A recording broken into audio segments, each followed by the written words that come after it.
internacionais promovidos pelo NUEST. Eu sou Marcos Mercedes, eu sou um homem cis, gay, sou baiano, sou publicitário de formação, sou mestre em desenho, cultura e interatividade e atualmente atuo como professor de cursos de publicidade, propaganda, design, arquitetura e urbanismo em uma universidade aqui na Bahia. Sou um homem negro, tenho a pele parda, os cabelos crespos, pouca barba. Estou vestindo uma camisa de cor verde e eu estou sentado em um ambiente onde há um quadro ao meu fundo e uma estante de livros. O nosso GT é o GT4, Terra Ferida, Corpos em Deslocamento, Ecologias da Resistência. Agora eu gostaria de convidar, por gentileza, a nossa monitora para se apresentar e fazer a sua autodescrição. Boa tarde, pessoal. Eu sou o Tasso de Oliveira, sou uma pessoa não binária, né? Podem se referir a mim no pronome masculino mesmo, sem problema. Uso uma camiseta preta com letras grafadas na cor branca. Estou com um fundo de tela embaçado, que não permite visualizar os itens que estão atrás. Possuo a pele parda. Sou uma pessoa negra, estou no Rio Grande do Sul, para me contextualizar geograficamente, sou mestrando do programa de pós-graduação em desenvolvimento regional, estudo africanidades e epistemologias decoloniais a partir da ótica afro-referenciada, então eu faço estudo de quilombos a partir de metodologias próprias e interconectadas com as territorialidades. Acho que isso me define bastante. Então, a gente pode aí seguir para começar. E tem o cabelinho curto, inclusive, né? O cabelinho curto, cacheado, estou usando óculos redondinhos. Fiquem à vontade, caso precisem de alguma coisa. Estou aqui para auxiliar vocês. Obrigada. Pessoal, eu conversei com o Tassi antes da gente começar aqui para a gente fazer em 2 blocos. Um bloco com 3 grupos, a gente faz uma discussão de 15 minutos, depois a gente passa para os outros grupos, né? Então, cada pessoa vai ter 10 minutos de apresentação, eu vou fazer a contagem aqui, né? Se Tassi também quiser me ajudar nessa... Aí eu vou começar a cronometrar assim que vocês começarem a se apresentar. Quando tiver faltando 2 minutos, eu vou levantar a mão, e aí caso vocês não consigam ver, quando tiver faltando 1 minuto, eu abro o microfone e falo conclusão, para também não cortar a linha de raciocínio de vocês, certo? Então, a primeira apresentação vai ser Interseccionalidades entre Raça e Deficiência, experiência de iniciação científica júnior na pesquisa sobre políticas de ações afirmativas nos colégios de aplicação do Brasil, de Isabela Cassiano, Tânia Aretusa Ambrise, Gebara e Nicolas Queiroga Fantauzi. Pode começar. Boa tarde a todos, todas e todes. Eu sou Tânia Aretusa Ambris Gebara, sou professora do Colégio de Aplicação da UFMG, eu sou uma mulher branca, meus cabelos são castanhos claros, eu uso óculos, meu cabelo é anelado, e eu uso uma roupa bordô, de gola vermelha, estou com um colarzinho prateado. E está aqui comigo hoje o Nicolas, que é meu orientando de iniciação científica júnior, e eu vou usar um pouquinho do tempo e depois eu passo a palavra para ele, porque ele também vai finalizar a apresentação, tá? Nós vamos Deixa eu me apresentar primeiro, Tânia, por favor. Oi? Deixa eu me apresentar primeiro. Claro, pode se apresentar, Nicolas, vai lá. Boa tarde a todos, todos e todas. Eu sou o Nicolas Queiroga Fantauzi Pereira, sou bolsista orientado pela Tânia e sou um pesquisador desse nosso projeto. Eu estou com uma roupa preta com cinza corta-vento, tenho cabelos pretos, sou pardo, olhos escuros, e estou feliz de estar apresentando aqui hoje para vocês.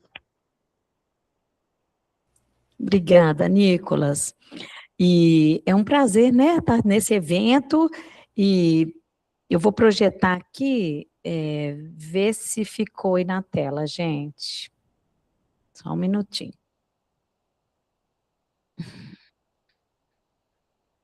Está aparecendo para todo mundo? Sim.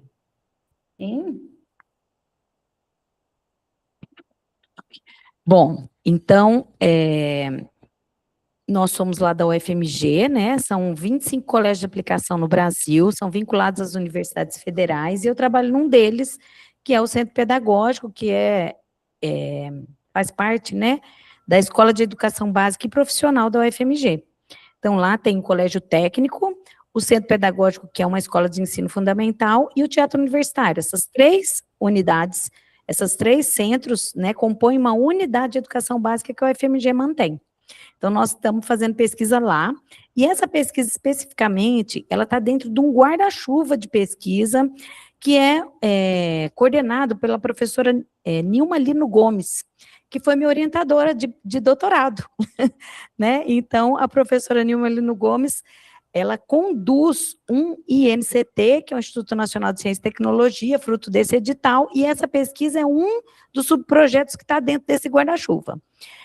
E parte dessa pesquisa a gente está apresentando aqui hoje. A Isabela não pôde estar aqui, ela teve uma dificuldade, né, de estar presencial aqui, presente aqui hoje, mas ela também está na autoria desse trabalho, junto com um conjunto de outros bolsistas que também estão apresentando em outros eventos.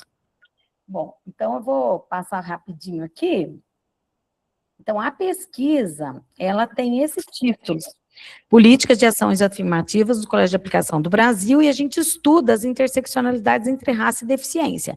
Então, o que a gente faz? A gente investiga a implementação das políticas de ação afirmativa nesses 25 colégios de aplicação do Brasil, que são colégios vinculados, são colégios federais, são vinculados às 25 universidades federais brasileiras. E aí a gente quer compreender um pouco como que raça e deficiência se articulam nessas políticas, né? Estudando como é que se dá o acesso e a permanência dos estudantes. Então, a gente quer, nesse trabalho específico que nós estamos trazendo aqui para o primeiro Encontro Nacional de Estudos, né, Interseccionais, a gente está analisando um pouco as contribuições da iniciação científica júnior. Por isso que o Nicolas vai contar um pouquinho aqui como é que é essa produção de conhecimento com essa galera que é do ensino médio, né? E como que é a metodologia dessa pesquisa, que é uma pesquisa que está em andamento, ela começou esse ano. Ela começou agora em março, né, de 2026, né, então é uma pesquisa qualitativa. A gente começa com um trabalho que é uma análise documental. Então, o que a gente estuda, né, os 25 colégios, e qual que é o procedimento que a gente faz, né, a gente está entendendo que documentos são os editais, né, de ingresso a esses colégios. Nem todos os colégios fazem sorteio público, alguns fazem, inclusive, ainda prova até hoje, né. Nós analisamos outros tipos de documento, como projeto político-pedagógico, os projetos de ensino, pesquisa e extensão, que estão cadastrados nessas universidades, né, e nessas escolas, né, essas escolas são de ensino fundamental, são de educação infantil, elas são de ensino médio, e elas também são colégios que ofertam, por exemplo, cursos de formação de professores, eles ofertam cursos, inclusive, de especialização, né. Enfim, tem o colégio, por exemplo, da UFG, ele tem mestrado profissional, né, dentro do próprio colégio, que não é vinculado à Faculdade de Educação da UFG, embora tenha pessoas do corpo docente junto, né, mas é um programa de mestrado profissional conduzido pelo próprio colégio de aplicação da UFG. E aí a gente estuda também, né, dentro desses procedimentos metodológicos, né, os regimentos, os regulamentos dessas instituições todas, né, e aí, e os projetos de ensino, pesquisa e extensão. Vou só passar o próximo aqui. Em termos dos resultados parciais, a pesquisa começou agora, esse ano, né? Mas a gente tem 12 pessoas nessa equipe, mas a gente compõe uma rede de pesquisa da América Latina. Então, junto com a professora Nilma, que eu falei que esse INCT está nesse guarda-chuva, né? São pesquisadores do México, da Argentina, do Uruguai, desculpa, gente. México, Argentina, Uruguai, Colômbia, né? Então, tem uma gama de professores junto conosco aqui né, cada um com seu subprojeto dentro desse guarda-chuva grande que a professora Nimalino Gomes coordena. E em termos dessa pesquisa específica, quais são os resultados, né, que a gente tem alcançado aqui, né? A gente tem percebido, né, identificado que tem diferentes formas de implementação das ações afirmativas nesses colégios, tem uma diversidade de critérios de ingresso, inclusive, nesses colégios. Por que a gente quer estudar os colégios de aplicação? Porque a gente já tinha feito uma pesquisa aqui na UFMG, junto com uma rede de outros professores, que era uma pesquisa sobre os estados e municípios, mas não pesquisando a rede federal. Então, nesse momento, a gente está pesquisando a rede federal, que é uma inovação, né? Nós não temos muita pesquisa nessa direção, com esse campo, né, que são esses 25 colégios. E aí, a gente tem identificado estratégias distintas, voltadas à permanência, né, dos estudantes, né, diferentes níveis de incorporação da perspectiva interseccional nesses documentos. Então, a gente fica estudando um pouco como que os documentos trazem essa dimensão e até essa conceituação do que é interseccionalidade entre raça e deficiência, né. E aí os resultados demonstram um pouco que existe um avanço, né, nas políticas de inclusão nessas 25 instituições, né, e essa implementação ainda ocorre de forma um pouco heterogênea, né, então não tem, assim, ainda uma política comum desses colégios, né, existe, embora exista, o CONDICAP, que é o conselho de dirigentes desses 25 colégios, eles se reúnem, né? Eu, inclusive, dirigi um desses colégios, estava na gestão, né? Compondo esse CONDICAP, que é o conselho de dirigentes, né? Mas a gente ainda está caminhando para uma constituição de uma política, né? No guarda-chuva da diversidade, da inclusão, das políticas de ação afirmativa. Então, isso ainda é um desafio, né? Nessas instituições. Oi, Marcos. Faltam 2 minutos. Tá acabando o tempo, né? E, enfim, um pouco dos resultados são esses, né? E eu vou passar a palavra para o Nicolas e a gente vê ainda se sobra tempo para a gente falar mais alguma coisa. Nicolas, conta um pouquinho dessa sua experiência, né? E eu vou colocar a projeção aqui. Tá dando para ver? Tá dando sim, Tânia. Aqui. Obrigado, professora Tânia.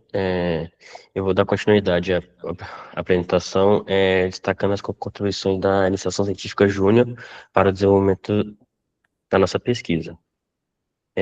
O slide 5, ele fala sobre as contribuições para nós que somos da Iniciação Científica Júnior. Eu gostaria de destacar a importância da Iniciação Científica Júnior para o desenvolvimento. Eu queria dizer também que durante o projeto a gente participou de diferentes etapas do trabalho, como o levantamento bibliográfico e documental, a organização do banco de dados, a leitura e a análise dos documentos institucionais e a sistematização dos resultados obtidos. Essa experiência, a gente, pelo menos para mim, compreender na prática como uma pesquisa científica é desenvolvida, contribuiu também para o desenvolvimento de habilidades como leitura crítica, organização de informações, análise de dados e a produção do nosso conhecimento. Além disso, participar de um projeto voltado às políticas de ações afirmativas fortalecer pelo menos a minha formação acadêmica e o meu olhar para o âmbito acadêmico e cidadão. Me aproximando de debates relacionados ao antirracismo, ao anticapacitismo e à promoção da justiça social. Conclusão, por favor, gente. Considerações indicativas. Como considerações indicativas, eu queria destacar que os resultados parciais da pesquisa evidenciaram avanço na implementação das políticas de ações afirmativas nos colégios de aplicação do nosso país. Ao mesmo tempo, observamos que ainda existem diferenças importantes entre as instituições, principalmente na forma como as dimensões de raça e deficiência são incorporadas às políticas de acesso, permanência e inclusão. Nesse sentido, eu percebi que a perspectiva da intencionalidade mostra-se fundamental para compreender as desigualdades e contribuir para o aperfeiçoamento de políticas públicas educacionais mais inclusivas e socialmente comprometidas. Por fim, eu queria dizer a minha experiência. Eu entendi que a participação da iniciação científica júnior foi essencial para a minha formação científica e imagino que dos meus colegas também, possibilitando uma aproximação com a pesquisa acadêmica e com temas de grande relevância social como esse de interseccionalidade. Eu encerro a nossa apresentação agradecendo a organização do primeiro Encontro Nacional dos Estudos Intencionais pela oportunidade de compartilhar essa pesquisa. Eu queria dizer também que as referências utilizadas estão disponíveis no último slide, para aqueles que desejam conhecer melhor os fundamentos teóricos do trabalho, e a gente também disponibilizou nosso e-mail institucional para eventuais dúvidas, sugestões ou futuras parcerias de pesquisa. Eu queria agradecer pela atenção de vocês ao nosso trabalho. Certo, Nicolas, obrigado, Tânia. Muito massa Perdão, saber gente, de pelo vocês. tempo. É muita correria. Mas na hora da discussão a gente conversa mais. Fiquei Tá bom, curioso, fiquei obrigadão. bastante curioso. É, o segundo trabalho é Invisibilidade na Clínica, a importância da formação bilíngue no atendimento psicológico para surdos, que é de, deixa eu só ver o nome do pessoal, Suzana Maria Pedrosa Cavalcante, João Farias Barbosa. Estamos aqui. Certo. Podem começar, vocês têm 10 minutos para a apresentação, viu? Quando faltarem 2 minutos, eu vou suspender a mãozinha. Quando faltar 1 minuto, eu ativo o microfone e peço a conclusão. Certinho. Todos conseguem me ouvir? Certo. Gente, boa tarde a todos, a todas. Meu nome é Suzana Cavalcante, eu falo aqui de Fortaleza, Ceará.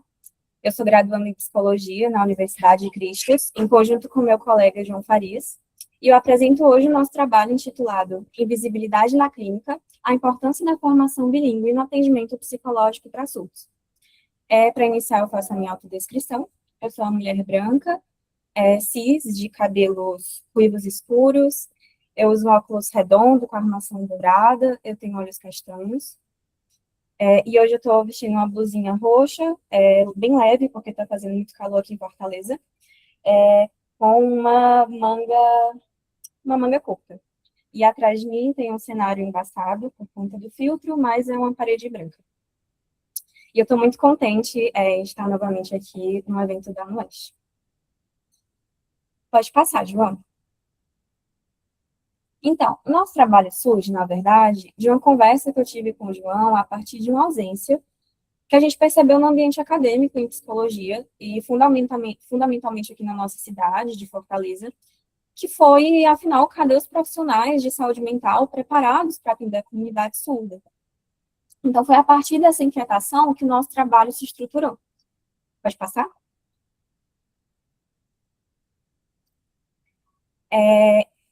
Pronto, então o nosso objetivo foi analisar a produção científica acerca dos desafios enfrentados pela população surda no acesso à psicoterapia e discutindo essas barreiras impostas pela ausência de uma formação bilíngue entre profissionais de saúde mental. Ok. Então, a nossa metodologia utilizada para alcançar esse propósito foi uma revisão integrativa de literatura nas bases LILACS, BDT e Google Acadêmico, abrangendo o período de 2021 a 2026. Selecionamos 10 artigos em português com relação direta à temática, utilizamos descritores também, que foi atendimento psicológico, acessibilidade de pessoa surda, com exclusão de estudos focados estritamente na clínica médica, educacional e de reabilitação, além de trabalhos duplicados e indisponíveis em português. Antes de adentrar nos aspectos históricos da pessoa surda, a gente precisa situar quem é essa população e essa imensa diversidade que vai compor essa realidade, né? Legalmente, nós temos o decreto número 5.626, que no seu artigo 2º, ele vai dizer que o surdo considera essa pessoa surda aquela que, por perda auditiva, compreende e interage com o mundo por meio de experiências visuais, manifestando sua cultura principalmente pelo uso da língua brasileira de sinais, que é a Libras. Só que a gente propõe ir além desse conceito, porque a gente tem que quebrar esse conceito normativo, esse mito de que o termo surdo, ele diz respeito apenas àqueles que utilizam a língua de sinais, né, a Libras, porque a diversidade de surdez é muito grande. Então, ela vai englobar desde graus leves, como surdez profunda, e sendo que nem todos os surdos utilizam das Libras, inclusive muitos são até oralizados. Bom, para a gente dimensionar essa realidade, temos a tabela da Organização Mundial da Saúde, que ela nos mostra aqui a progressão dos graus de perda auditiva em adultos. Então, o ponto central que a gente destaca é a grande diversidade dessa população, né? A gente tem perdas leves, moderadas, que ainda mantêm algum grau de recepção sonora, e as perdas severas e profundas que vão exigir experiências visuais e a utilização de Libras. Então, isso reforça que as demandas de acessibilidade na saúde, elas devem abranger diversas formas de comunicação, diversas formas de expressão dos sujeitos com deficiência auditiva. Dentro da psicoterapia, por exemplo, o CRP ele recomenda-se que, caso o paciente ele se utilize da Libras, o profissional ele precisa ser especializado na língua de sinais. Só que, se não for o caso, o paciente ele pode levar o seu próprio intérprete, ou a clínica, o serviço público, né, ele deve garantir essa acessibilidade. Só que a presença de uma terceira pessoa na sala, no setting terapêutico, exige cuidados éticos muito rigorosos sobre o sigilo e ainda afeta a autonomia do paciente, né? Principalmente sobre a sua liberdade de expressão ali, por conta de um intermediário. Então, para a fundamentação teórica, a gente precisa voltar lá na trajetória histórica da comunidade surda. Eu vou pegar um gancho da professora Duarte, quando ela faz os estudos dela sobre os aspectos históricos e socioculturais da população surda. Ela diz logo no início que essa trajetória ela nunca ocupou um lugar de neutralidade social. Ela diz que nos períodos antigos, nos períodos medievais, os corpos que fugiam do padrão normativo, eles já eram interpretados por lentes mítico-religiosas. Então, eles eram vistos como manifestações divinas, ou eles eram vistos como divindade, como uma visão desumanizante, né? Que retirava ali do surdo o estatuto de sujeito político. Então, eles eram objetos passivos ali de caridade, de piedade. Então, é uma herança que vai se desdobrando no que a gente chama de ouvintismo. Quando ele é lido estritamente pela patologia, a gente vê a imposição da cultura ouvinte como um padrão universal. Então, é um padrão que se encontra profundamente cristalizado dentro da própria clínica de psicoterapia. Hoje, no século XXI, a gente tem até um avanço que sinaliza, dentro da literatura, uma superação desse modelo patológico para uma perspectiva mais acolhedora, que enxerga a surdez numa visão identitária. Só que os cursos de graduação em psicologia e na área da saúde, para ser mais exata, a Libras não é obrigatória por lei, né? A maioria dos cursos ali de faculdade da área da saúde, vemos aí que o ouvintismo, ele ainda continua operando como uma barreira. Então, e a ausência de Libras, ela gera muitos impactos, né? Principalmente porque os pacientes surdos, eles dependem de familiares ou de amigos também para traduzir essas consultas.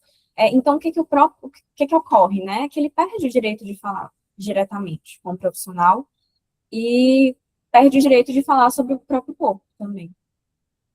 E eu acho importante destacar que durante a nossa revisão, a gente percebeu que as pesquisas sobre a temática, infelizmente, elas ainda são muito escassas. Mesmo quando a gente procurou em grandes bases de dados, ainda foi muito difícil achar sobre o tema. Então, o que a gente espera é que a nossa expectativa é que isso mude ao longo dos anos. E a gente acredita que quando essa mudança ocorre, ela não vai ocorrer pelo aprimoramento pessoal, pela boa vontade individual do psicólogo, né? A gente precisa lembrar que a acessibilidade na saúde mental, ela não pode recair exclusivamente no esforço isolado do terapeuta, que decide ali por conta própria, aprender Libras e tudo, Até porque a inclusão, sem o suporte estrutural, ela ainda cai numa lógica que vai culpabilizar o indivíduo. E a gente sabe que a verdadeira equidade na saúde mental, ela exige o tratamento desigual de situações desiguais. Então, o que isso significa? Que a gente precisa promover meios necessários para que o sujeito surdo, ele alcance o mesmo patamar de dignidade e acesso que o ouvinte. Então, só para finalizar, os apontamentos trazidos por esse trabalho, eles demonstram que a superação dessas barreiras do ouvintismo demanda do Estado políticas públicas mais efetivas, sobretudo com a inserção da formação bilíngue dentro da grade curricular das graduações em psicologia, e também a capacitação contínua nos serviços de saúde, que são os espaços ali de atendimento à população, né, como o SUS. E deixando claro também que quando a gente garante que o sujeito ele seja acolhido na sua totalidade linguística, o sujeito surdo, né, e acolhe a sua identidade, a gente não está somente preenchendo uma lacuna de mercado, que sim existe, mas a gente está devolvendo à psicologia o seu compromisso ético mais profundo, que é você fazer um território real de justiça, de liberdade e justiça social. Muito obrigada. E essas são as Obrigada, referências. Susana. Muito bom trabalho. Agora a gente tem perspectivas de futuro de pessoas trans com deficiência, uma análise de conteúdo audiovisual, de Ariel Ícaro.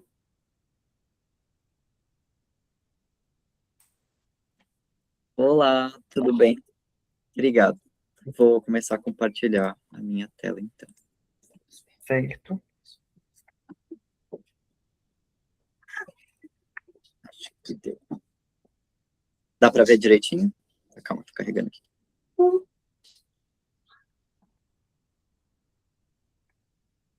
Acho que não.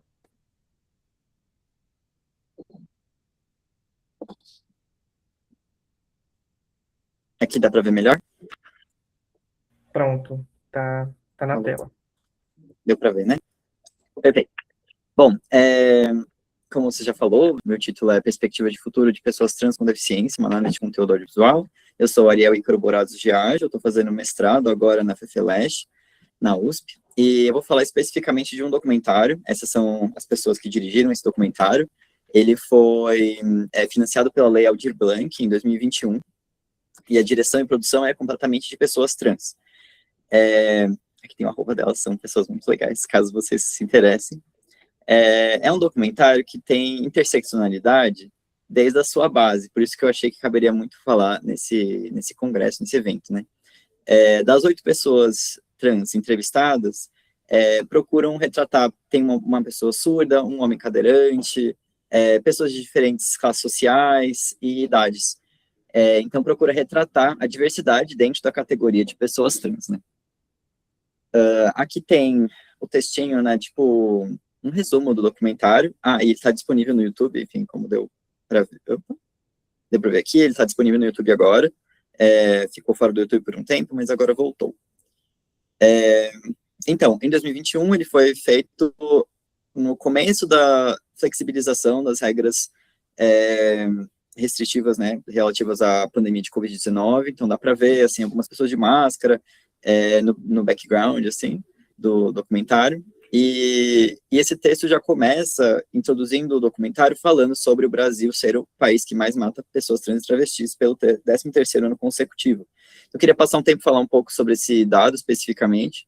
Ele vem da ANTRA e desse monitoramento de assassinatos de pessoas trans internacional, feito por essa ONG, a Trans Europe and Central Asia.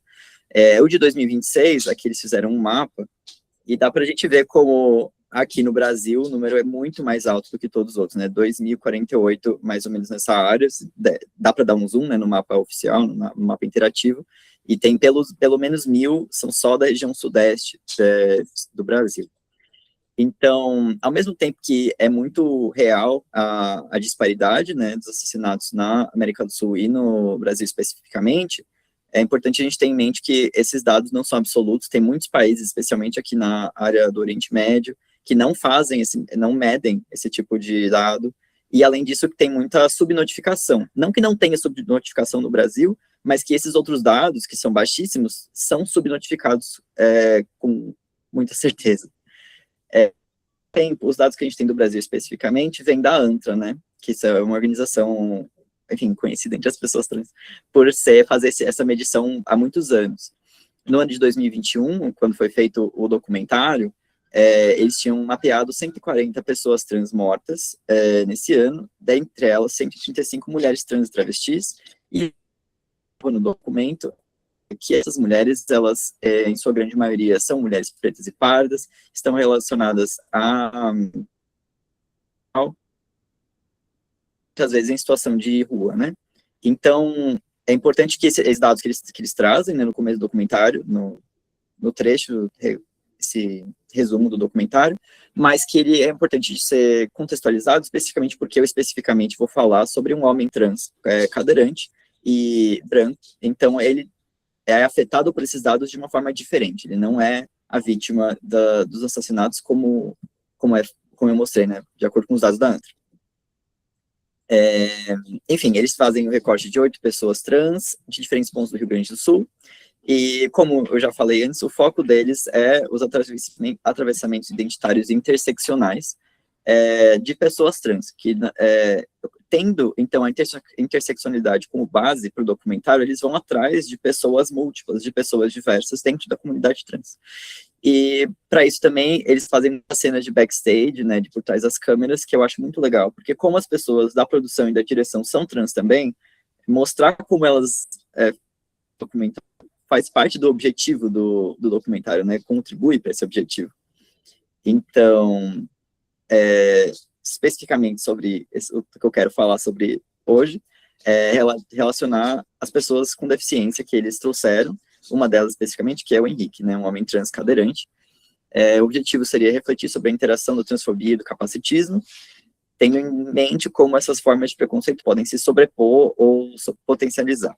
E aí seria um estudo de caso, de análise de conteúdo, um trecho do documentário que gerou 2 categorias temáticas. A primeira é cuidado e dependência. Então aqui tem um trecho, né, de uma fala do Henrique, mais para o final do documentário, em que ele fala que o documentário é importante para abrir um diálogo, e ele fala, abrir um diálogo com a minha família, que é onde eu tenho o maior problema de me sentir confortável, sabe? Eu achei essa frase muito potente, especialmente relacionando com um texto de 1993, da Jeannie Morris, que chama Independent Living, em que ela procura explorar como que a gente consegue ir atrás de uma sociedade que tenha pessoas com deficiência plenamente independentes. Porque a independência seria diferente da individualização, da individualidade, sabe? Tipo, uma independência que seja interdependente, que é o que as pessoas com deficiência são capazes de atingir, muitas vezes. E ela bate muito na tecla de que é importante para as pessoas com deficiência poderem escolher de quem que elas recebem, especialmente no caso de uma pessoa trans com deficiência, é muito fácil perceber como se a família da qual ela recebe um cuidado, o cuidado do qual ela precisa para viver, se essa família é transfóbica, ela não vai conseguir viver plenamente a sua transgeneridade, o seu gênero, ser aceita como ela gostaria de ser e se sentir confortável, porque ela depende do cuidado de uma família que não a respeita. Então é importante para independência que as pessoas sejam capazes de escolher de quem que elas recebem cuidado. Muitas vezes as pessoas escolhem mesmo um familiar ou uma pessoa, né, uma pessoa que está com um relacionamento romântico para receber esse cuidado, mas essa escolha vem de um conhecimento de que receber cuidado bota um peso muito grande nesse relacionamento. E, enfim, existem outras formas, né? É importante a gente ter capacidade de escolha. E o Henrique fala aqui, em um outro momento do documentário, que o relacionamento dele é onde ele se sente respeitado. Quando a gente está junto, eu sei que eu sou eu completamente, eu fico emocionado.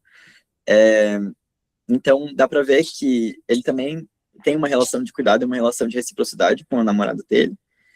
E um pouco antes do documentário, ele fala que o que mais limita ele é não ser reconhecido como homem. Eu tenho muito mais limitante ao sair na rua, de me relacionar com outras pessoas, de ter um trabalho, porque eu não me sinto à vontade de ser reconhecido de uma forma errada. Então, a esse ponto de vida, no documentário, ele tem 25 anos, mais ou menos, E aí dá para ver que ele tem uma naturalidade de tratar com a deficiência dele, está acostumado a ser deficiente, né? Desde o começo da vida dele, ele sempre foi uma pessoa com deficiência. Mas a transgeneridade é algo novo, para ele é isso que mais limita ele, porque ele já entendeu como navegar a sociedade como uma pessoa deficiente, mas não como uma pessoa trans. E quais barreiras novas que isso está impondo para ele. Então, para ele, ser uma pessoa com deficiência, uma pessoa trans, é mais limitante do que ser uma pessoa com deficiência, apesar de todas as barreiras que a gente tem. E aí, para mim, isso se relaciona ainda mais com a interseccionalidade, porque as duas coisas não são separadas. Não tem como separar para o Henrique ser deficiente e ser trans. As duas coisas estão juntas e misturadas.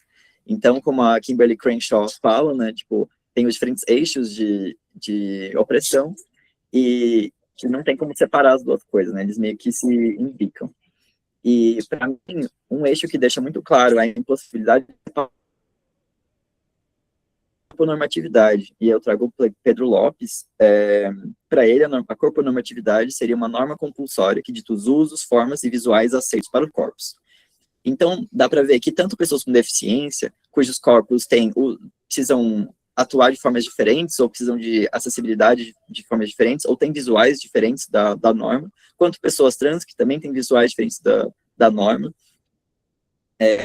vão contra a corponormatividade, precisam ir contra a normatividade para existir. E aí tem essa outra frase do Henrique, que eu achei muito bonita, que é: tu não sabe o que é a deficiência, o que te incomoda na tua deficiência, ou o que te incomoda porque tu não te identifica com o gênero que te foi imposto.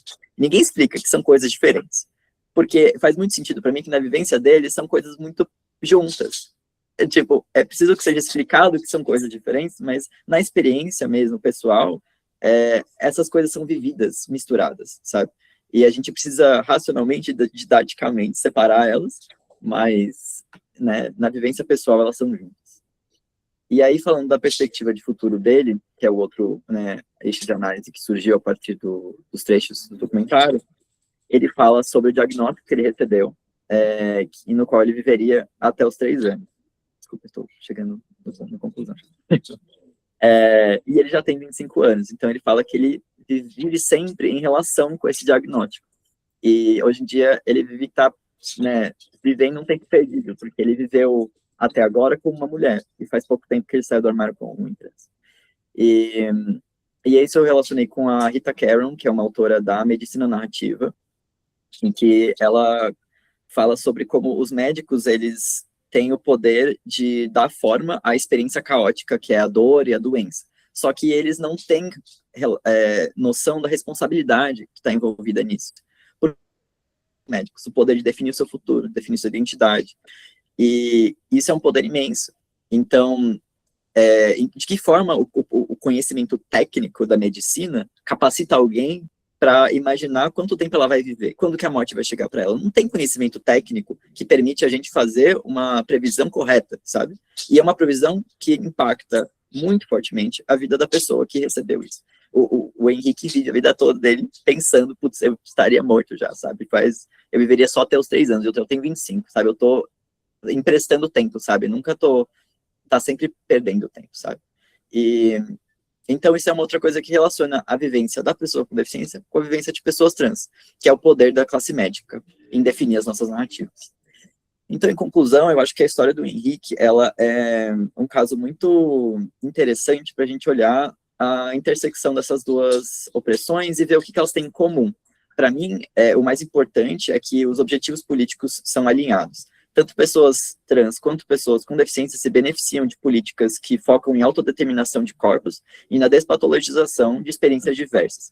E então, especificamente para pessoas com deficiência, de usar mobility aids, né, usar recursos de acessibilidade, seja tablets, ou seja, né, tipo cadeira de roda mesmo, perceber o uso dessas ferramentas como só mais um jeito de ser humano, sabe? De ser um jeito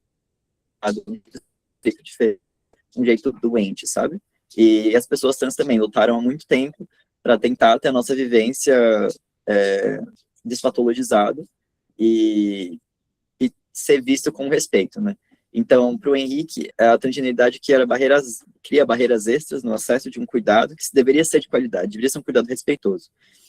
Quando ele fala sobre a dificuldade com a família, eu que também sou um homem trans, no começo da minha transição, é muito difícil, porque você precisa sempre estar corrigindo os pronomes das pessoas, você precisa sempre estar atrás disso, sempre pedindo, sabe? E imagina o cansaço, você já é uma pessoa com deficiência, você tem que estar sempre lutando pela sua acessibilidade, sempre vendo se o lugar que você vai chegar, vai ter acessibilidade para cadeira de rodas, e ainda acima disso, tem que ficar pedindo para as pessoas respeitarem seus pronomes e tudo mais. Então, é uma carga emocional muito forte, assim. Era isso que eu queria falar. Eu esqueci de fazer minha descrição visual, desculpa, mas fazendo tardiamente, eu sou um homem branco, estou usando óculos metálicos, e eu tenho um cabelo longo preto, com uma parte descolorida na minha direita, e um casaco verde escuro. Muito obrigado pelo tempo e pela atenção. Beijinhos. Obrigado, Ariel. Esse primeiro bloco, os trabalhos foram... Eu fiquei pensando em várias questões aqui, né? Enquanto eu vou tentar trazer algumas aqui para vocês, mas esse momento a gente vai ter 15 minutos para quem tiver interesse de fazer alguma pergunta. Eu quero fazer pergunta para todo mundo, mas quem tiver interesse de fazer alguma pergunta, para se manifestar, para fazer uma pergunta, e aí cada pessoa responde aí. Eu acho que dá, 15 minutos, eu acho que dá para a gente discutir bastante sobre tudo isso, né? Mas passar uns 5 minutinhos também não tem problema, não.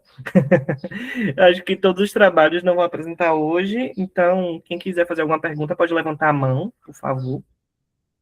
E...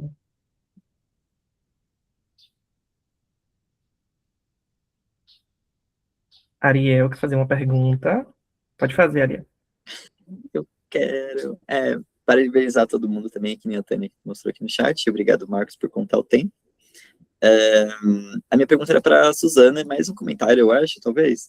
Mas, enfim, ela falou de psicologia especializada em Libras, e eu estou fazendo uma aula de Libras já faz uns anos, e eu estou no avançado agora, e tem uma colega que ela é psicóloga, quer atender pessoas surdas, e mesmo no avançado, ela está percebendo que só esse conhecimento quase acadêmico, né, de como a língua funciona, como a gramática funciona, é um pouco insuficiente para atender, de fato, porque, enfim, se você está atendendo uma pessoa que está falando das experiências íntimas dela, você não quer ficar interrompendo ela para falar, putz, não entendi esse sinal, ou, tipo, se você consegue reorganizar essa frase para entender melhor, ou, tipo, esse sinal que você usou é uma gíria que eu não conhecia, sabe?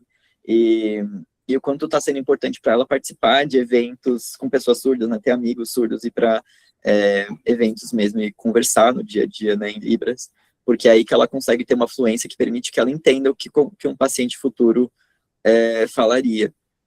Então, eu acho que eu concordei muito, assim, com o que a Suzana falou, de que isso precisa ser mais estrutural, né, desde o começo, a gente pensar numa psicologia em Libras, até porque, às vezes, quando eu falo que eu estudo linguagem também, dentro disso, Libras, as pessoas falam, tipo, beleza, que legal que você estuda isso, mas não é minha área, sabe, como se fosse uma área separada, como se não fosse o dever de todo mundo lutar pela acessibilidade, e que a Libras entra nisso, sabe?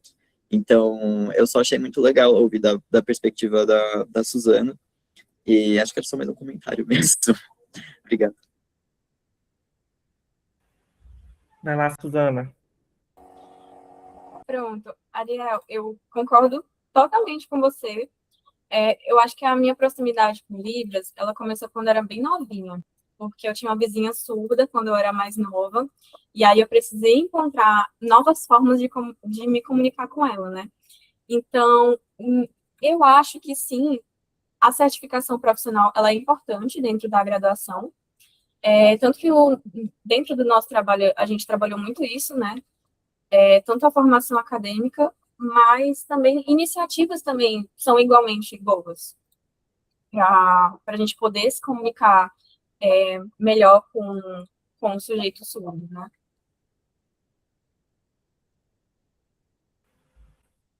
Alguém tem mais alguma pergunta? Se não tiver ninguém, eu vou só fazer um comentário, não, um agradecimento. Tá na minha vez, Marcos? Ou tem mais alguém ou Eu não? estava lendo aqui o chat para ver se tinha alguma pergunta, não, mas é o pessoal parabenizando mesmo. Pode ir, pode seguir, tá? Tem uma fala aqui da Carol, né? Que fica à vontade também para abrir o microfone aí, se quiser, e falar. Bem, enquanto pesquisador, e o pesquisador trans e também atravessado pelas questões de raça, né? É muito interessante quando a gente traz os nossos próprios corpos territórios, eu, enquanto estudante de pesquisa de decolonialidade, né? Isso é um conceito, inclusive, que eu encontro ali na Beatriz do Nascimento, com o corpo documento, corpo território, e de toda uma tradição afro-referenciada e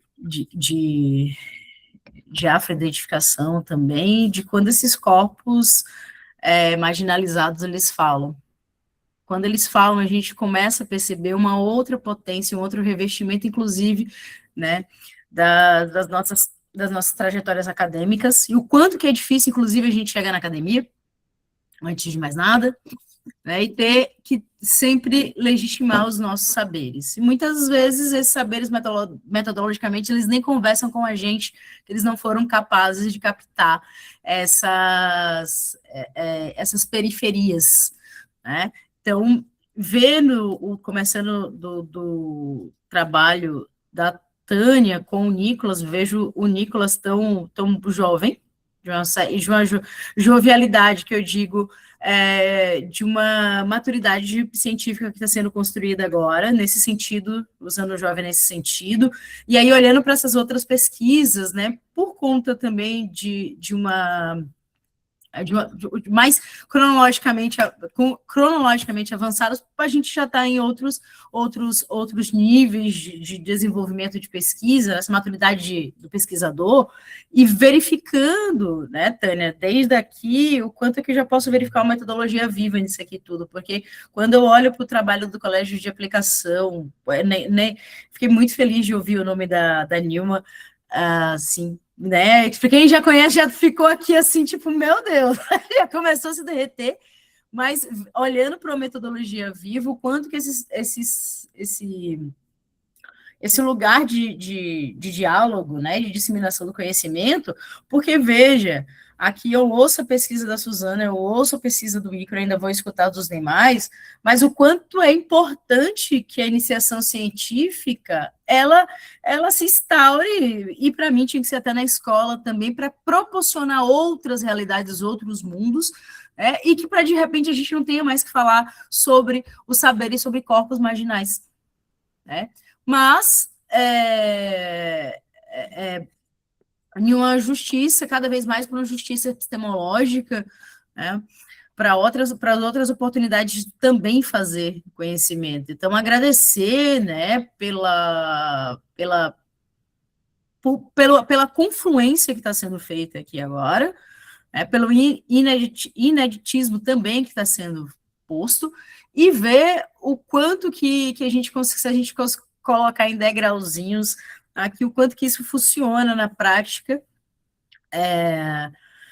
Queria ter escutado um pouco mais do Ícaro e da percepção dele enquanto um jovem pesquisador. Eu espero que ele se apaixone também, que traga esse apaixonamento, porque eu vejo esse apaixonamento quando o Ariel fala, né, fala do Henrique ali, diz, putz, até eu fiquei emocionada, isso é lindo, isso é algo que falta na academia, porque, né, essa tradição euronortista faz com que a gente faça um afastamento do objeto, que eu detesto, inclusive, essa palavra, né, mas dos nossos próprios territórios, cria esse afastamento que não é atravessado, então, por essa sentimentalidade, como se a sentimentalidade ela não existisse, ficasse sempre tendo que ser suspensa, né? Então, que bom que a gente quebra hoje essa tradição. Então, dizer que eu queria muito mais também escutar esse lugar do Nicolas, quem sabe no próximo bloco também a gente possa, dizer que do Ariel, assim, que maravilhoso vocês realmente, tipo, mostrar que o teu corpo produz saber, produz o conhecimento, é um sujeito ativo de conhecimento, e que possamos ter mais, inclusive.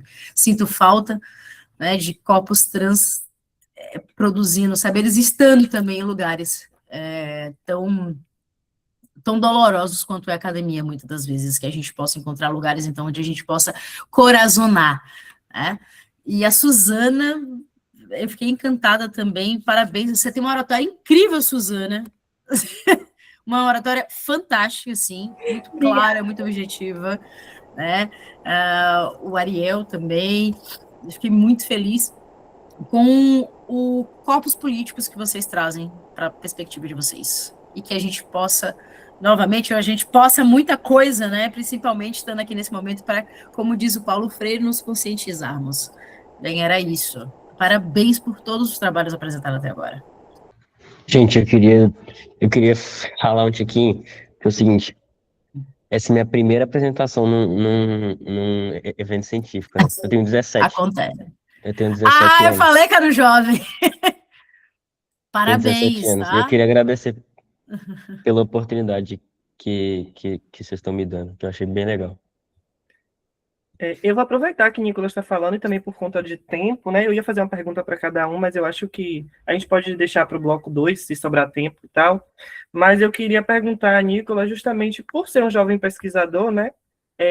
Qual o maior desafio dele, assim, em trabalhar com essa temática da interseccionalidade entre raça, né? Trazer um pouco, assim, dos desafios dele, por ser tão jovem, assim, porque, assim, eu falo muito disso porque quando eu entrei na universidade, esses temas eram muito distantes de mim. E eles só vêm chegar para mim, eu acho que praticamente no período do mestrado, né, que eu comecei a trabalhar com decolonialidade, com essa questão de corpo-território, do corpo-território que produz um saber, né, porque sempre existiu aquela questão de se afastar da pesquisa para produzir uma coisa neutra, que a gente sabe que não existe neutralidade em pesquisa. Mas, enfim, e saber mesmo dele os desafios em ser um jovem pesquisador e trabalhar com essa temática, para ele trazer um pouquinho aqui para a gente. E aí a gente volta com o segundo bloco com as outras pesquisas. Ó, eu tive alguns desafios, eu diria que na pesquisa, né? Tipo assim é foda. Buscar informações e ir atrás de informações, sabe? Eu acho que foi mais o maior desafio. É, eu acho que eu achei legal tipo, juntar informações distintas para meio que linkar elas e chegar num- numa conclusão, né? Que é tipo assim o principal objetivo. E é isso, acho que foi isso.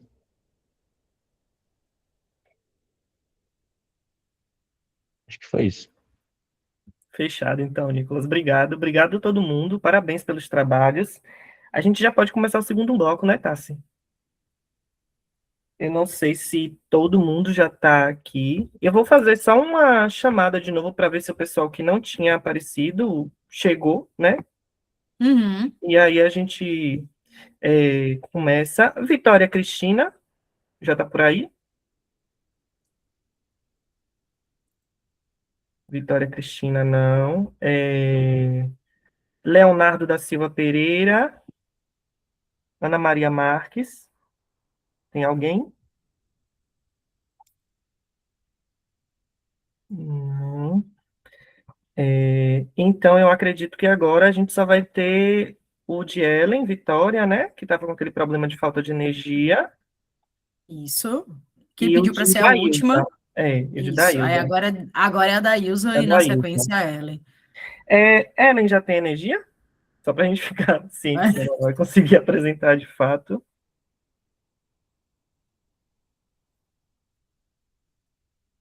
Não, não, a Sim, gente... ela disse que vai conseguir. Pronto, fechou. Então a gente continua com Daílson, né? Que vai apresentar o trabalho Pedagogia, Gênero e Racialidades, Perspectivas Outras para a Formação de Professoras. Quando faltar 2 minutos, eu vou levantar a mão. Quando faltar 1 minuto, pode falar, Tassi. Desculpe, viu, Marcos? É que você estava. Eu não sei se você conseguiu ler ali o chat que a Ellen Vitória estava correndo para poder ir na casa da mãe para ter internet. Então, de repente, pode ser que passe os 10 minutos e ela não tenha chegado, só para a gente ser. Certo. Pronto. Tá certo. Obrigada. Qualquer coisa a gente começa uma discussão e espera ela voltar, né? A gente tem tempo aí. Tá certo. Então, pode ir lá, Daílson. Enquanto a gente vai, eu vou colocando aqui na tela, né? Eu vou me apresentando. Boa tarde a todas as pessoas. Primeiro, agradecer, né, pela aprovação deste trabalho para esse evento. Vou colocar aqui da aprovação do trabalho para esse evento, né? Para nós é muito importante né? De onde eu venho, não venho só, trago muitas outras pessoas comigo, minhas alunas, minha mãe, minhas amigas, com as quais eu trabalho, né? Então, agradeço pela possibilidade de estar aqui dialogando com vocês um pouquinho mais sobre a minha pesquisa, né? Minha não, nossa, que tem mais pessoas por trás, né? Então, eu intitulei essa pesquisa Pedagogia de Gênero e Racialidades, perspectivas outras para a formação de professoras. Então, o professoras já se encontra em um lugar de posicionamento político, né, a partir dos estudos de gênero, trabalhar com todas as pessoas no feminino, para se referir a todos os gêneros, né? Eu sou professora na Universidade Estadual do Sudoeste da Bahia e coordeno o grupo de pesquisa do grupo de estudos em pedagogias, racialidades, etnicidades, educação e gênero, e também integro o coletivo Angela Davis, que é um grupo de pesquisa ativista da Universidade Federal do Recôncavo da Bahia, e tem concentração de estudos em gênero, raça e subalternidades.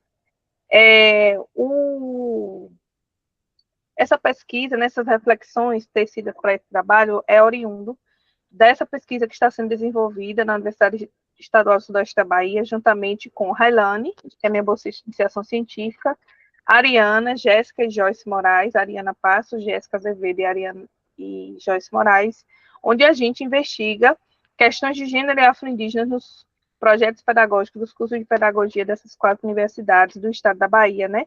Nós temos 4 estaduais, e aqui, né, a gente está, uma pesquisa que está no início, e com isso a gente já identificou que nessas universidades a gente tem por volta de oferta de 30 cursos de pedagogia, e a gente quer refletir como é que a formação em pedagogia tem ampliado esses debates a respeito de gênero a partir das ofertas e do próprio projeto pedagógico. Esses 30 cursos, eles são oriundos, a maioria da UNEB, né, que é Multicamp. Eu vi que, deixa eu lembrar aqui o nome, o Marcos é da Bahia, né, Marcos? Depois você diz de onde você é, para a gente tomar parte da vida de outras. Sou da Bahia. Sou de Feira de Santana. Ah, que massa! Eu sou de Santa Luz, mas moro em Salvador. E aí, a UNEB, né, ela é multicamp, tem 23 estados, cidades do território de identidade da Bahia, por isso que a gente tem em torno de 30 cursos. Então, inicialmente, a perspectiva, né, que eu apresento nesse artigo é justamente a proposta dos estudos raciais e feministas, né, denunciando essa sociedade baseada, né, formada a partir de matrizes de opressão, onde esses marcadores operados por essas matrizes formulam um modus operandi de gênero, de raça, de sexualidade, e aí eu trago as ideias de Sueli Carneiro a partir do dispositivo da racialidade, que é essa moça que está aqui do lado, e Luísa Barros, que é essa que está aqui na figura, na parte inferior. Né? É importante dizer que essas são mulheres negras que iniciaram os debates no nosso país a respeito do que a gente conhece hoje como interseccionalidade, né? Pensando justamente esses marcadores identitários no contexto do gênero, da raça e da classe, enquanto produtor de desigualdade, principalmente para mulheres negras. E aí, a gente tem esses marcadores, né, que se configuram a partir de uma perspectiva interseccional, que é formulado por Dona Kimberly Crenshaw, essa moça de rosa, né, e nós vamos falar a partir desse contexto, né, a depender dessa sobreposição, né, interseccionalidade é uma percepção de sobreposição, né, identitária a partir dos marcadores sociais, e essa opressão, ela pode, né, ter um nível elevado a partir da identidade que a pessoa ocupa. Então, como já foi apresentado aqui, uma pessoa negra que possui algum tipo de deficiência, ela vai estar vulnerável muito mais do que uma pessoa branca com deficiência. Se essa pessoa for negra, com deficiência e de candomblé, ela vai sofrer muito mais do que uma pessoa que é de uma religião cristã. Se essa pessoa for negra, trans, pessoa com deficiência de candomblé, essa violência ela pode triplicar. E com isso a gente pensa um pouco a partir também de Carla Cotirene, que fala da interseccionalidade a partir de encruzilhadas, né? Eu sempre dou exemplo às minhas alunas, que é como se a pessoa estivesse na encruzilhada e fosse atravessando várias flechas, né? A partir de onde essa pessoa se localiza, nesse corpo que vocês falam, corpo documento, corpo território. E aí a gente fala também a partir dessas pedagogias, né? Feministas e feministas negras, aqui a professora Cecília Sardenberg, que fala sobre a pedagogia feminista, e aqui a professora Ângela Figueiredo, que vai falar justamente sobre essa perspectiva de dominação a partir dessas intersecções. E aí eu trouxe, né, Cecília está na página anterior, e aí como proposta para refletir essa formação de professoras, eu trago a pedagogia feminista a partir da professora Cecília Sardenberg, que traz justamente esse conjunto de princípios e práticas que objetivam conscientizar indivíduos, tanto homens como mulheres, na perspectiva da ordem patriarcal vigente, né? Não só patriarcal, como heteronormativa, né? E aí eu trago também a pedagogia feminista negra, que do lado esquerdo, essas moças bonitas que estão com o livro na mão, a da esquerda é a professora Caroline Pinho, e a da direita com o livro na mão é a professora Tainá Mesquita, que lançaram esse livro em 2022, condensando essas experiências do que elas estão chamando de pedagogia feminista negra, que tem a ver com esses saberes que emergem dessa praxis feminista negra. E aí nós temos também como possibilidade as pedagogias negras, né, que são de autoria da professora Ilaina Damasceno, a professora Edisa Sotero e a professora Sônia Santos, nessa ordem, né? E essas pedagogias negras vão reivindicar esse direito ao conhecimento, a inserção das histórias, memórias e modo de fazer da população negra, mas não somente da população negra, o direito à diferença, à pluralidade e como um modo de ensinar e aprender. Pensando um pouco sobre isso, né, a gente traz por que é importante que essas temáticas, esses marcadores, estejam, né, na formação de professores e professoras, porque, como a professora Cíntia Cardoso traz, né, em seu artigo, em seu livro, Branquitude na Educação Infantil, ela vem falar sobre práticas pedagógicas que fortalecem o que ela chama de pedagogia da branquitude, que é justamente espaços que reforçam a violação do direito das crianças negras e a institucionalização da hegemonia do branco como padrão de civilidade e beleza. E aí a gente tem como exemplo, esse aqui onde tem a figura, né, a superior direita, onde a gente vê uma porta que tem duas imagens de dois bonecos considerados na leitura social, que a gente entende como feminino e masculino, naquele famoso EVA tom de pele, que é bege. Aqui a gente também tem essa decoração na parede, e abaixo a gente tem bonecas negras e brancas, onde as bonecas brancas estão na prateleira e as bonecas negras estão na caixa abaixo da prateleira. A gente também tem um card, onde é possível observar várias pessoas brancas, homens, o que a gente entende é a leitura social, homens, mulheres e crianças, onde todas essas pessoas são brancas. Então, a partir do momento que uma professora, né, ela faz um determinado tipo de imagem, leva um determinado tipo de imagem para a sala, um brinquedo, ou ela faz a organização do trabalho pedagógico na sala de aula, ela pode ou não contribuir para justamente essas pedagogias da branquitude, né? Fortalecer uma estética padrão, hegemônica e heteronormativa, né? Porque a gente sabe que existem vários tipos de família, assim como existem várias identidades étnico-raciais no nosso país. E aí, como possibilidade, já apresentamos a importância da literatura nesse contexto de desconstrução dessa pedagogia da branquitude. Aqui eu trago também no texto Jurema Werneck, que vai falar do racismo institucional. Então, a partir do momento que essas temáticas elas não são trabalhadas na escola, há sim uma prática de racismo institucional, já que está na legislação que a gente precisa trabalhar as duas leis, 10.639, de 2003, e 11.645, de 2008, ambas abordam a obrigatoriedade da história e cultura africana e afro-brasileira, né? Aqui eu trago uma imagem que fala sobre como eu penso essa educação, como eu penso essa prática, né, como um ciclo que se retroalimenta, e esse ciclo é colonial. E aí, em algum momento, a gente vai precisar furar essa lógica. E aí eu utilizo a Carta das Mulheres Negras, aqui embaixo a imagem, né, da Marcha das Mulheres Negras de 2015, e essa marcha, ela teve como objetivo ir a Brasília. Então, tem em torno de 50 mil mulheres que foram a Brasília, entregaram uma carta de Dilma Rousseff na época, onde elas falam sobre o que é o bem viver, que é justamente promover a igualdade racial, direito ao trabalho, emprego, proteção do trabalho, direito ao território e à moradia, entre outros.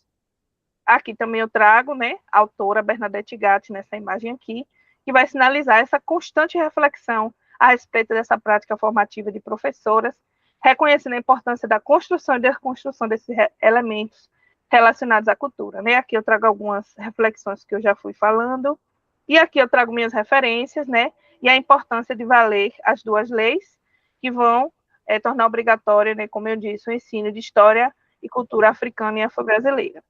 E aí eu já vou terminar, que eu já estou vendo o barulhinho aqui. Obrigada, e eu fico aberta para as reflexões e perguntas que vocês tiverem. Nossa, que trabalho, quanta referência, viu? Quanta referência boa. Ellen já chegou, né? Gente, vocês me escutam direitinho?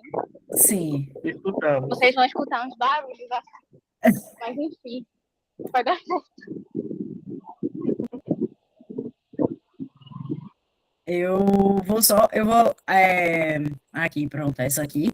Aí ela me pediu, ela passou, né, o link aqui para poder fazer a projeção, então... Aí vocês vão só me sinalizando aqui, porque agora eu vou ficar sem conseguir ver a tela. Certinho. Então, tu me ajuda aí, Marcos. Ajudo, pode deixar. Então, tá certo. Então, pronto. Aí depois eu faço as burocracias aqui. Então, com os 10 minutos agora, quem vai contar é tu. Certo, fechou. Gente, boa tarde, primeiramente, né? Eu não vou conseguir abrir a câmera, porque todo um processo para quem mora na periferia não tem direito nem a energia elétrica, mas enfim. Eu vim para casa da minha mãe e ela não está em casa, mas eu consegui a internet. E aí, esse trabalho, né, foi um trabalho fruto da minha pesquisa de TCC. E aí, a partir desse trabalho, eu aprofundei a minha pesquisa de mestrado. E aí, eu intitulei ele Educação Infantil, Raça e Colonialidade. Desafios para a construção de práticas antirracistas. Pode passar. E aí, falando um pouco sobre mim, sou Ellen, uma mulher negra, de cabelos cacheados, tenho 1,60 m e sou pedagoga formada pela Universidade Federal de Pernambuco e mestre em Educação, Culturas e Identidades pelo Programa de Pós-Graduação em Educação, Culturas e Identidades, que é um programa associado da Universidade Rural com a Fundagem. E aí eu me tornei mestre esse ano e aí estou desfrutando um pouquinho desse título.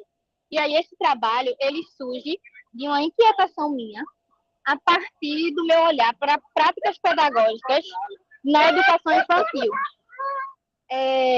Percebendo, inicialmente, que essas práticas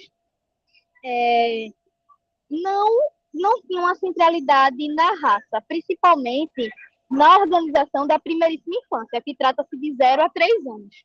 E aí, considerando, né, a educação infantil enquanto primeira etapa da educação básica, esse lugar é um lugar privilegiado de produção de subjetividades. Então, é necessário perceber esse lugar não como um espaço neutro, mas como um espaço que é atravessado por disputas epistemológicas, políticas, simbólicas. E aí é nesse espaço que se produzem concepções sobre infância, sobre diferença, sobre humanidade. E a partir disso, foi desenvolvido 2 projetos. Esses projetos que são intitulados Outubro Ancestral e Aquilombe Hoje. Pode passar. E aí, eu trago um pouquinho as contribuições, principalmente de Fanon, que permitem compreender que o racismo ele não se limita a essa dimensão estrutural, mas incide também sobre uma constituição subjetiva, né, dos indivíduos, afetando identidade, autoestima e pertencimento social. E a primeiríssima infância não está longe disso. Além disso, essas lógicas coloniais que distribuem desigualmente as condições de existência, e a infância não está, né, desassociada da relação de poder, ela é atravessada por ela desde os primeiros processos de socialização. E aí, esses projetos, ele buscou analisar e fomentar também possibilidades para professoras da primeiríssima infância de projetos que tenham como objetivo a formação identitária positiva desde os primeiros anos de vida. E aí a gente refletiu um pouco sobre a racialização das infâncias nesse processo de construção subjetiva de pertencimento, de reconhecimento das crianças nesse espaço educativo. Então, esse projeto foi desenvolvido em creches periféricas do Recife, e aí as creches periféricas centralizadas, né, em algumas ZEIs, são zonas de desenvolvimento, e são zonas também de disputa de poder. E aí a maioria das crianças que frequentavam essas creches eram crianças negras. Pode passar. E aí a gente traz os documentos normativos, né? E existe um documento aqui em Recife, que é uma DCNE para as relações étnico-raciais, para além da Lei 10.000 e 11.000, mas que é um documento pouco conhecido pelos docentes. Além disso, a Base, né, Nacional Comum Curricular, pode passar. E aí, o objetivo geral, que justamente era investigar e evidenciar o papel, né, da creche como um espaço fundamental para promover essa reflexão antirracista e essa afirmação da identidade negra desde a primeiríssima infância. E aí, esse projeto, pode passar? E aí, eu coloquei essa creche, que foi a principal creche.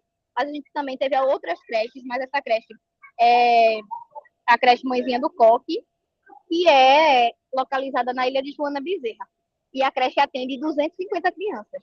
E aí, para a gente ter uma noção assim, de quantidade, dentre as 250 crianças de 0 a 3 anos, 182 são crianças negras. Pode passar. E aí a gente utilizou como metodologia desse projeto algumas rodas de história com livros de autoras e autores negros, contextos investigativos, musicalidade negra e brincadeiras de matriz africana, sessões culturais, representatividade nos espaços e brinquedos e materiais. A gente percebeu, né, durante a observação do campo, que as instituições colocavam as crianças negras muito naquele lugar de comportamento agitado, agressivo.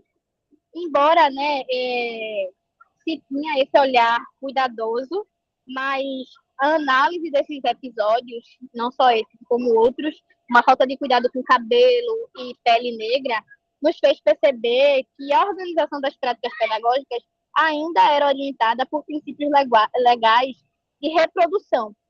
Então, reforçavam padrões hegemônicos de comportamento e aprendizagem. E aí se tinha uma permanência de uma quase que racionalidade colonial que estruturava esse ambiente, mesmo quando não explicitada de forma direta.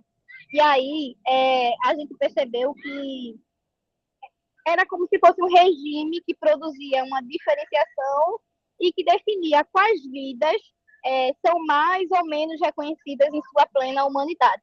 Então, a educação infantil, que é um espaço, né, de contestação, precisa parar de persistir em práticas, né, que naturalizam hierarquias raciais. E aí, por outro lado, a gente traz ações pedagógicas capazes de promover o reconhecimento, o pertencimento e a valorização das identidades negras. E a gente traz para essas professoras possibilidades de não cuidar e resistir. Essa imagem aí foi uma oficina de turbante, pode passar. E aí, pode passar. Pode passar. Passa para o outro. Aí eu trago algumas fotos de algumas vivências desenvolvidas por nós, professores, nessa unidade específica. E a gente fez um desfile de beleza negra, com alguns elementos, turbantes, bandanas, óculos, pode passar. E aí são crianças de 1 ano, tá? A gente fez primeiro no grupo 1. E aí tá outras fotos desse desfile de beleza negra, pode passar. A maioria aí é imagem. Aí um momento de roda de diálogo sobre literatura negra, e aí essa criança de cá, né, Igor, ficou muito impressionada porque viu uma árvore, e dentro da árvore tinha um menino muito parecido com ele.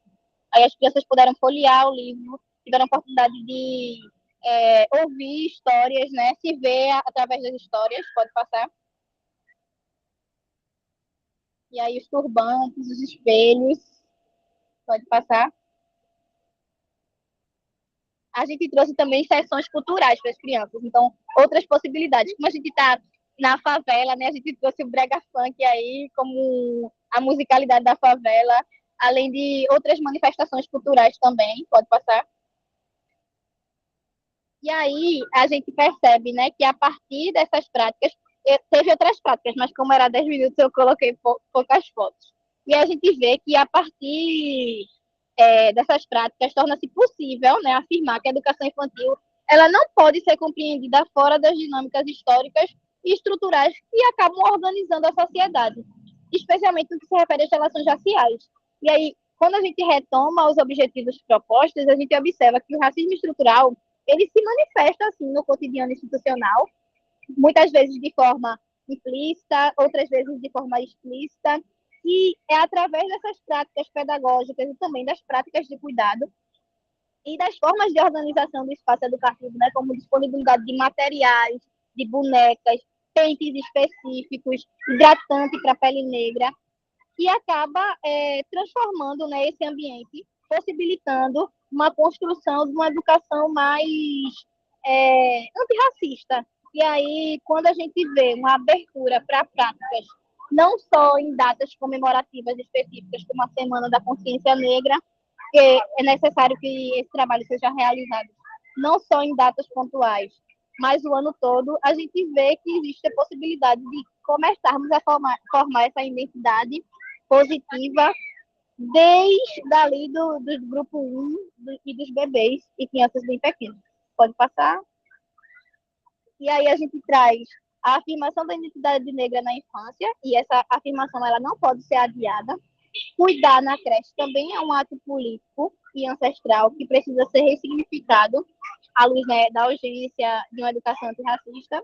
E o enfrentamento do racismo na educação infantil exige um comprometimento ético, sensível e estético com ações pedagógicas constantes. E aí tá as referências, pode passar. E é isso, obrigada. Desculpem aí o transtorno da energia. Parabéns, Ellen. A gente não podia ficar sem ver esse trabalho de fato, viu? Sem condições. Eu gostei muito desse trabalho. Antes de passar para a discussão, pessoal, eu vou só chamar novamente o pessoal que não compareceu para, caso alguém tenha chegado, né? Mas aí a gente, se não tiver ninguém aparecido, a gente tem aí meia hora para discutir, para trocar ideia, para se conhecer melhor, né? Para falar sobre as pesquisas. Vitória Cristina Costa Lima, tá por aí? E Leonardo da Silva Pereira, Ana Maria Marques Santos.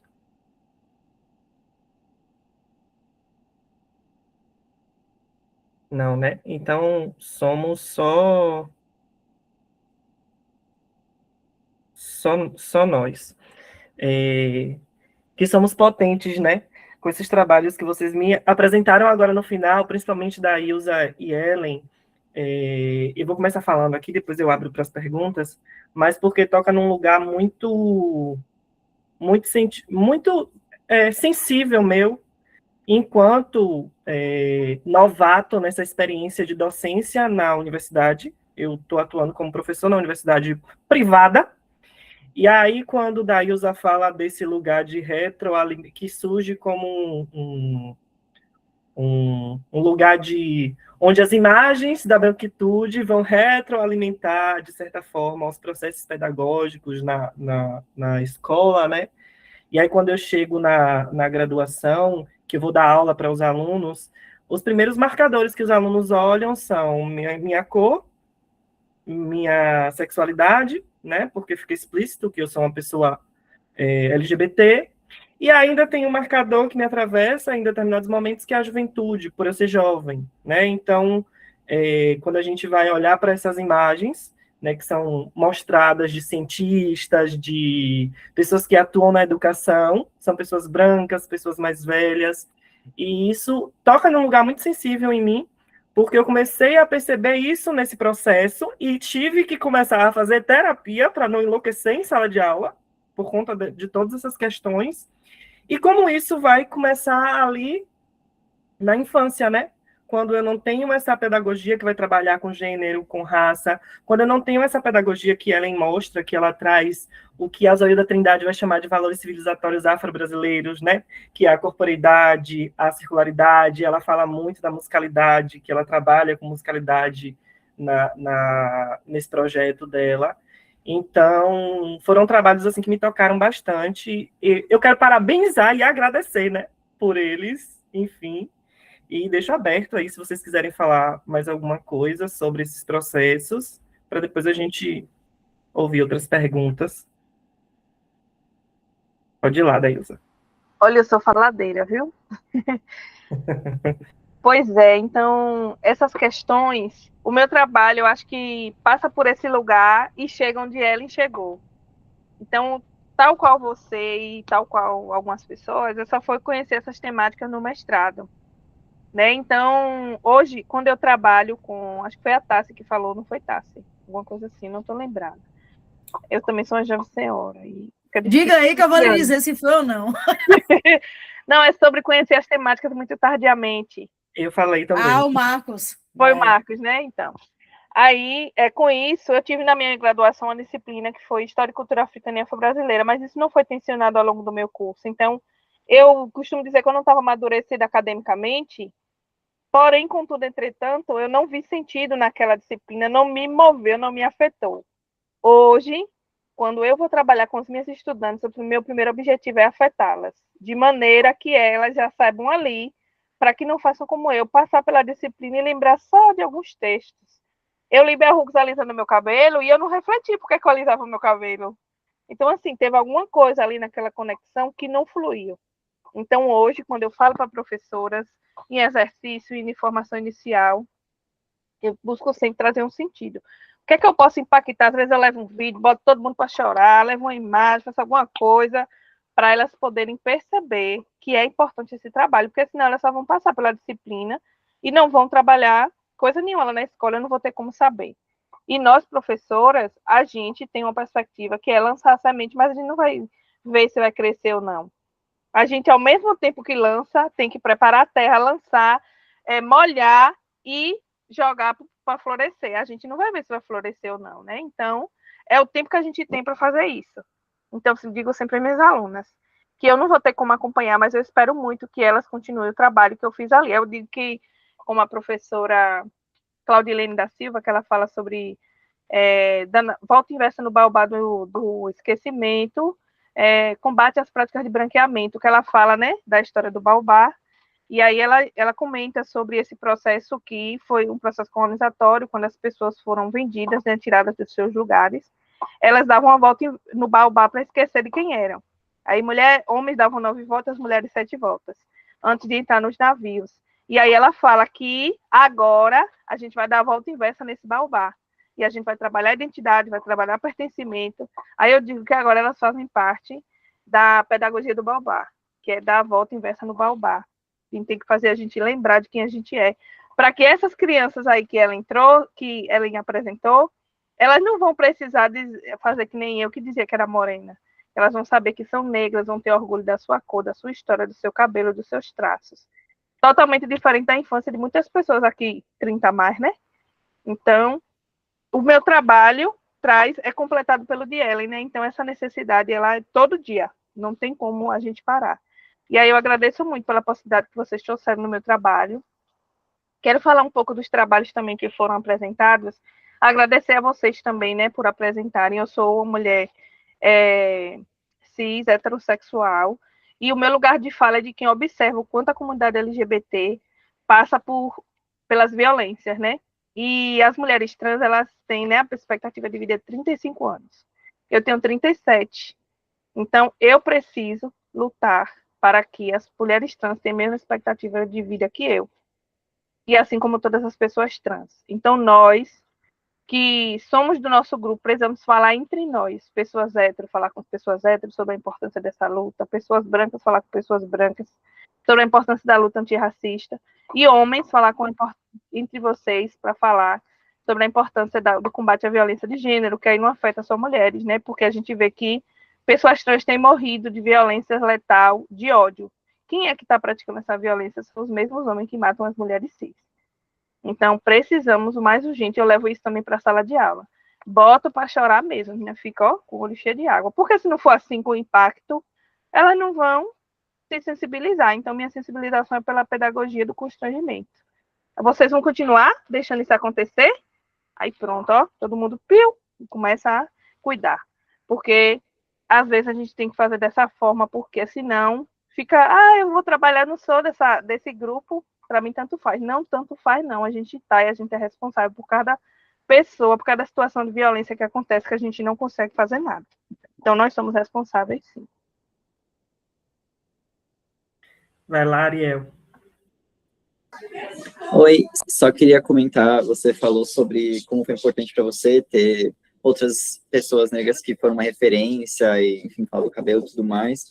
E eu acho que também, como eu falei sobre o documentário, isso é um aspecto muito importante da mídia, né? Também a gente vê pessoas como a gente em lugares de poder, pessoas como a gente usando a sua voz e falando de si e tendo essa autodeterminação, assim, enquanto é importante a gente se co-construir, sabe, fazer a comunidade e aprender com as outras pessoas mais velhas que a gente, ou também da nossa idade, mas que conseguem inspirar a gente a continuar, sabe.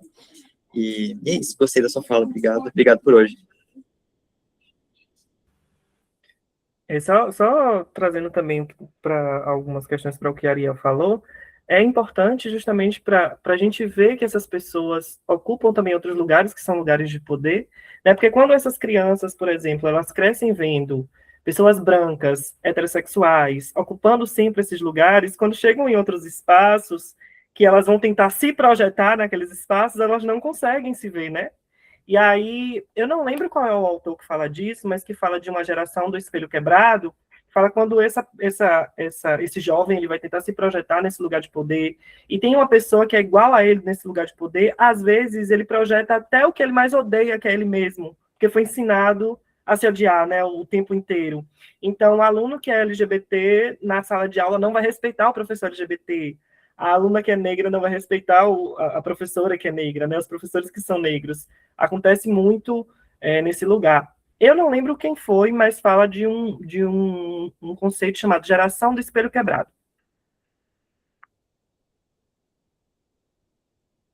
Alguém tem alguma pergunta? Alguma fala?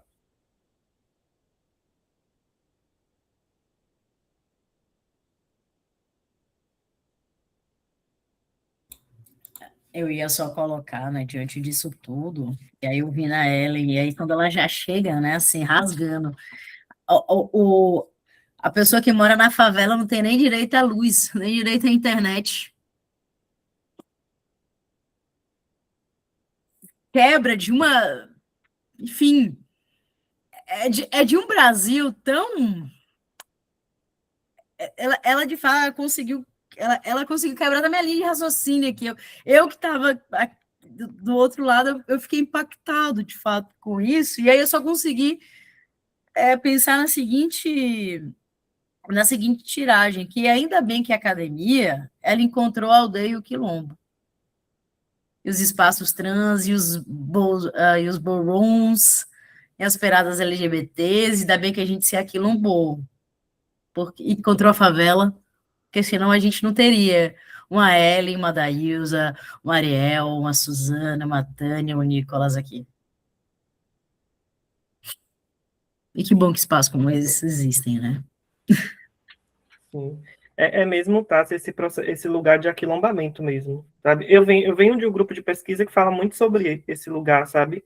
E aí, quando a gente tinha algumas reuniões, só trazendo por mera curiosidade, quando a gente tinha algumas reuniões, a gente está meio parado agora, e a gente escolheu alguns textos decoloniais ou sobre negritudes e tudo mais para ler, a gente nunca conseguia ficar no texto, porque as histórias, as narrativas das pessoas que fazem parte do grupo, elas acabavam tomando a atenção ali e acabava se tornando um lugar de terapia, sabe? Para a gente contar o que é que acontece nas nossas vidas, no dia a dia, como é que a gente lida com isso, acaba sendo muito mais sobre acolhimento, porque a gente não tem esse espaço, e a gente acha esse espaço ali naquele lugar do grupo de pesquisa. E quando acontece um evento como esse, o Enest, que a gente tem trabalhos que falam sobre essas temáticas, a gente encontra pessoas em outros lugares do país que estão falando sobre coisas que a gente achava que nem existiam pessoas falando, às vezes, a gente sente esse acolhimento, né? Esse aquilombamento, esse lugar onde a gente pode, de fato, falar sobre todas essas questões, se sentir inteiro, sem medo, porque na academia, por mais que hoje falam muito que a academia foi invadida por um discurso, né, de identidade, esquerda e tudo mais, mas a academia é um dos lugares que a gente tem muito medo, inclusive, de mostrar esses trabalhos que a gente faz, de tentar pesquisar de uma forma que não esteja ali ligada a algum cânone, algum pesquisador cânone, que são geralmente brancos e europeus, né? Então é isso. Vai lá, Tânia. Queria só fazer um comentário rapidinho. O Nicolas precisou sair, mas o quanto que, desde a mais tenra idade, nós temos que estimular, né?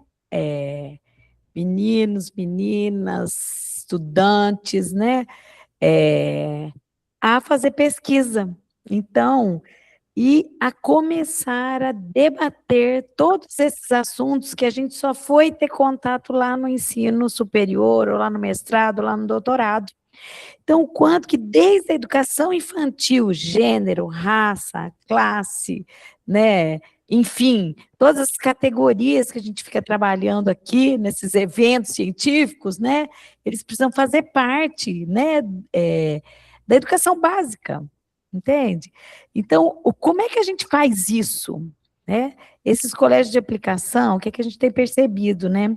Eles já têm iniciação científica desde o ensino fundamental.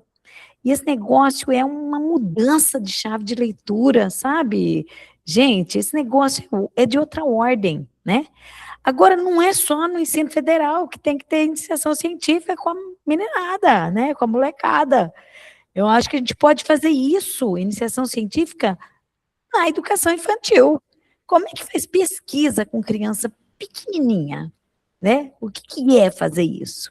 E o que é colocar o debate, né? O tanto que a gente vem vivendo situações super difíceis, né? De um desgoverno que nós tivemos, né?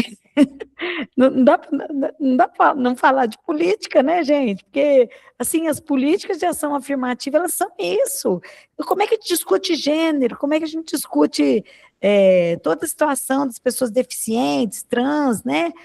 Com as crianças bem pequenas, né? Eu acho que esse negócio é uma chave de leitura, e tudo é política mesmo, né? E é meio que isso.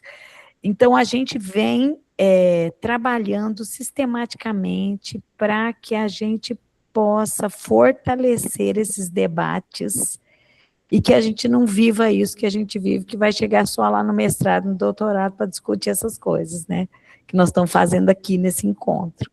Então, a orientadora coruja, né?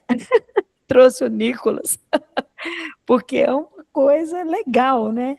E eu tenho me dedicado, gente, só a ofertar. Eu sou professora titular, né? Já estou mais no fim da carreira, estou para aposentar, né?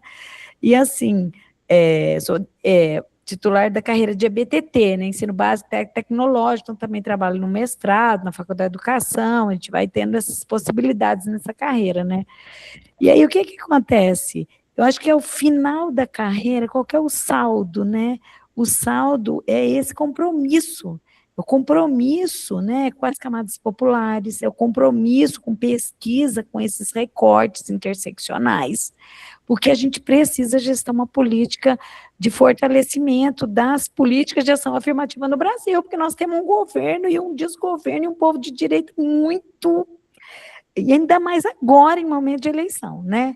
Então, eu queria só dizer isso, deixar esse recado, né, que a gente possa contaminar positivamente os pares, né, e as pessoas que a gente possa estar abordando, porque nós estamos em ano de eleição e esse negócio é muito difícil, é muito tenso, e nós podemos ter muitos problemas, né, se a gente não fizer uma boa campanha. E é isso. Um abraço, muito obrigada. Alguém tem mais alguma coisa para dizer? Alguma pergunta para fazer? A gente ainda tem 15 minutos. Nem aqui no chat colocaram. Não, eu acho Tá que... super tranquilo. Eu acho, então, que a gente pode encerrar, Tassi. Então, sim, senhor. O senhor também que manda. Eu? Também. Você viu também, que tem... né? Também. Então, é isso. Eu gostei muito de estar aqui hoje, né? Eu quero agradecer ao pessoal do NUEST, pela oportunidade de participar desse evento, pela oportunidade de ver esses trabalhos, de conhecer essas pessoas maravilhosas, esses trabalhos potentes, né? De estar aqui, de fato. Foi muito bom para mim, gratificante, e acrescentou bastante no que eu tenho pensado enquanto pesquisador e também enquanto sujeito, né? Em sociedade, porque eu acho que a gente não pode ficar só no lugar do acadêmico, mas também levar isso para a sociedade, né? Tentar transformar de alguma coisa, de algum jeito, a sociedade ou o lugar que a gente vive. Então é isso. Quero agradecer a Tassi também pelo suporte. Obrigado. Né? Eu acho que essa é a minha segunda vez coordenando um GT, então eu ainda fico meio nervoso, mas eu acho que deu tudo certo. Obrigadão, Tassi. Obrigado a todo mundo que está aqui pelos trabalhos. E é isso. Temos que tirar foto, tem que tirar foto, Tem que fazer um print aí. Pera aí, que eu tenho que fazer um print aí, que vocês puderem estar com a câmera aberta, a gente agradece um sorriso, não se preocupe que não dá, o filtro conserta, deixa tudo bonitinho, tá tudo lindo, tá todo mundo bonito, então, só puderem abrir a câmera aí pra gente bater registrar, né, gente? Todo mundo foi? O Ariel tá por aí? Posso? Oi, Opa, desculpa. o Ariel tá aí.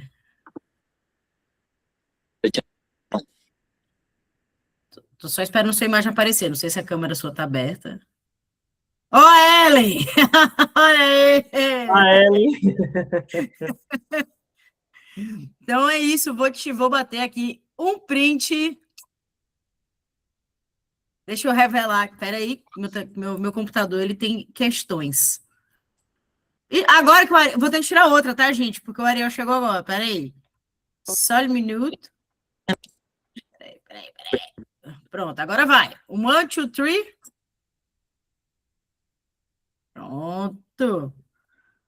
Pronto, peguei a foto, compartilhando aqui no grupo já dos monitores. Pronto, obrigado, viu, gente? Foi um prazer também estar com vocês e que possamos aí vir para o 2, né? Bora!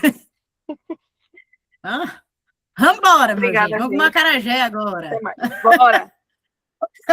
Cuscuz, um beijo. Até mais. Beijão, tchau, gente. Tchau, gente. Um abração. Tchau. Para a gravação. Obrigado, Marcos. Obrigado, Tassi.